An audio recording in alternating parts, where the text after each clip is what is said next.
Now, I'll be the first to admit that I, Jason Vong, am a very slow learner. Photography has been a hobby of mine for 15 years now, but it wasn't until the last 5 years or so that a lot of concepts finally clicked with me, which helped put my focus in the right areas to improve on.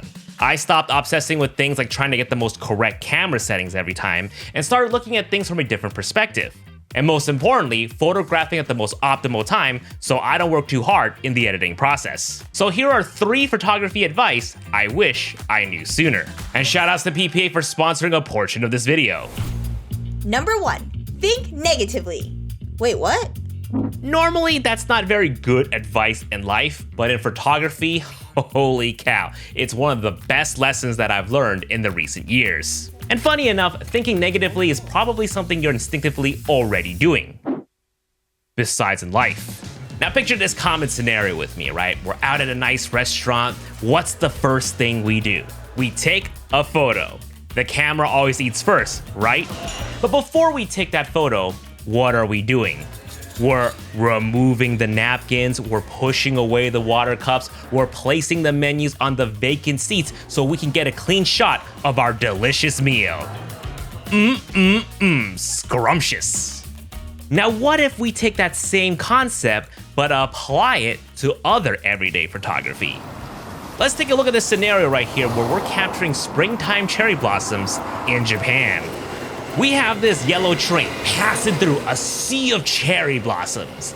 All right, so this is a shot here where we can get the train sort of going by and we have these cherry blossoms that we can frame up.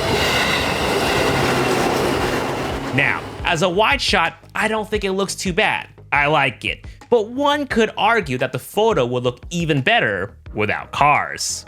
Now don't worry, Michael, we're not gonna be using any sort of AI to remove the cars, okay? And we'll talk about the ethics of AI in just a bit. But for now, we're simply just going to crop in. Fortunately, we did use a high megapixel camera, so we're not losing too much image quality. Now, by itself, it's a lot easier for our eyes to focus on because we only have 3 distinctive elements: the yellow train, the pink cherry blossoms, and the blue road. And boy, does it make for a bangin' wallpaper. Available to purchase and download on the jasonvong.com store. Support the channel. But that's the thinking I would like for you to have on the forefront of your mind. Less is more. You see, photography isn't just about what you leave in the photograph, but also what you leave out. And when I was looking back at some of my favorite photographs to make this video, I noticed that they all have a pattern. They only have about 3 distinctive elements: mountain, landscape, subject. Mountain, landscape, subject. And mountain, landscape, subject. And I remember these photos clear as day and recall them faster versus the very typical snapshots where there are just way too many clutters that never even left an imprint on my mind. So the next time you're out taking photos, ask yourself this: what are the 2 to 3 distinctive elements I want to focus on? Once you figure that out, then ask yourself, what can I remove to make this photo better? On that note, is it cheating to use Photoshop or AI tools to remove distracting elements? Now, I know AI is a taboo topic right now, and I know the next thing that I'm about to say will not be a big enough blanket to cover every multiversal scenario, but it really depends on the intention. If you're deliberately tricking someone into believing something is real for nefarious gains and it ends up hurting others, then yeah, that's probably a big no-no. You cannot do that! But if you're just removing little poles or trash in the scene, I don't think it's cheating at all. Photographers have been doing this way before generative AI even existed. We used to call it cloning and stamping, and it freaking sucked. Number 2, finding shapes. Now on this channel, we always talk about using foreground elements to enhance our photos. I mean, it's an easy trick for us to do that really separates us from those real amateurs over there. But to build on top of this, one of the things that I personally love to do when I'm out with my camera is to look for distinct shapes, whether it's a circle, star, or even a heart.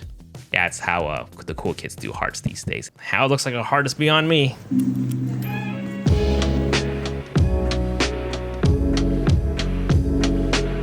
We're currently in Hokkaido at the Hill of the Buddha. Let's go take some photos. The circle here makes a great framing.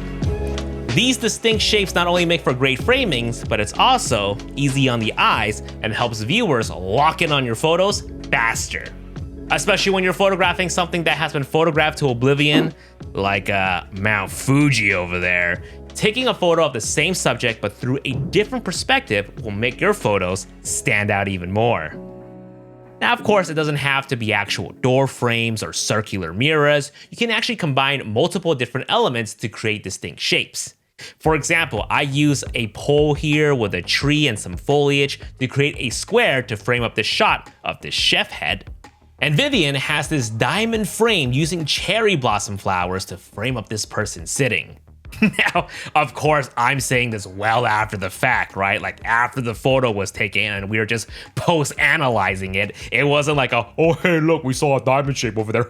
Let me just use this to frame up the photo. No, of course not. But the thing is, through the practice of always photographing with foreground, we will subconsciously learn to use any available foreground elements to help shape our shots. Always challenge yourself to find a frame within frame to create an interesting look. With that said, here's a challenge for you. Tag me on social when you take a photo with a frame shaped like an umbrella. Bet you can't do that. We still got one more tip left, but before that, I want to share with you an incredible resource for going pro in photography. Professional Photographers of America have over 900 online courses from the basics of photography to running a business to marketing yourself to clients and much more. On top of that, the moment you become a member, you get $15,000 worth of gear insurance. That means you get full replacement coverage with a flat $350 deductible, or you can repair your equipment with a flat $50 deductible. I know you, Michael, you got some serious case of butterfingers. PPA also offers data loss, negligence, and malpractice protection with their indemnification trusts. I mean, those two benefits alone will allow you to have a bigger peace of mind when you're out on the job. To learn more, check out my link in the description box below, which you can also use to save $25 off your membership when you sign up. Thank you, PPA, for sponsoring us. Now back to the video. Number 3, stop setting yourself up for failure. Now, I hate to say this, but beginners always set themselves up for failure when they go out photographing at the right place, but at the wrong time. Do you know what time it is? They're out at a beautiful destination at peak noon, wondering why their photos are overexposed, washed out, ugly, colors desaturated. And then they would go and spend hours trying to fix the photo and editing, but they could never get the colors quite right. Now, harsh light photography is challenging, but it's definitely not impossible.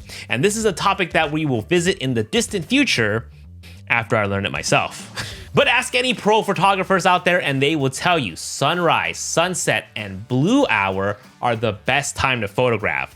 Lighting is not as intense, it's the least harsh, and we actually get some blue in the skies instead of the blinding white whatever this is. And any editing we want to do will be a breeze. Look at that, minimal editing.